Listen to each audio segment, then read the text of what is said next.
I'm making a mileage blanket to represent my PCT hike, and you're watching days 2 and 3. So I'm gonna start combining days because I feel like it would get old really fast if I make a video for every single day individually. So on day 2, we hiked 17.2 miles, and on day 3, we hiked 16 miles. So both rows are gonna be in this dark blue. Here's my color chart for reference. I got a head start on the row for day 2 because sometimes it's really hard to focus on crocheting and talking at the same time. Also, if you're curious what stitch I'm doing a ripple stitch. So on day 2, we were around a few other hikers and we started to hear about a winter storm that was going to be passing through, and everybody was recommending trying to get to the first town stop in the next 2 days. We had intended for our first few days to be about 10 to 12 miles of hiking, but in order to get to Mount Laguna on time, we were going to have to push for 16 and 17 mile days, which, needless to say, felt like quite a lot at the very beginning. Even though hiking that long, that early on was tough for me, I was starting to ease into the process. Here's what I wrote in my journal that day.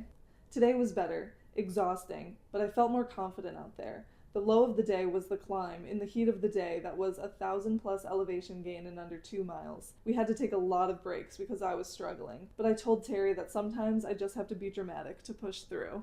Now on day 3, we had one of the craziest experiences on trail that I still think about to this day. We had a normal morning, we were taking off the miles pretty fast, when we started to see some smoke on the horizon. It didn't look too crazy, but as we kept hiking, it felt like the trail was always turning in the direction of the smoke, and we were just getting closer and closer. Now, I knew that wildfires were going to be a thing going into the PCT, but I did not expect to have to deal with this on day 3, let alone in March. And we didn't have any phone service, so I was definitely internally panicking, thinking that we were going to have to be outrunning this wildfire. And then as we kept hiking, we finally got a little bit of service, and I was able to check Watch Duty, which is an app where you can track the fires in your area, and it turns out that it was a prescribed burn. So I definitely felt a little stupid being so panicked, but also relieved that it wasn't a real wildfire. So we kept trudging on, and when we were a few miles out from Mount Laguna, the trail literally went right up to the prescribed burn. It was actually pretty cool to see, but I was just finding it hilarious how scared I was earlier in the day, only to walk right up to it. Also in this area, we saw snow on the trail for the first time. We'd end up seeing plenty more snow later, but in the moment it felt really novel. So then at about 4 p.m., we made it to our very first town stop. We checked into one of the only hotels in the area, and then we got that first sweet, sweet feeling of showering off all the grime and sweat of the past few days. And then we ended day 3 by getting dinner with some of the hikers we'd met.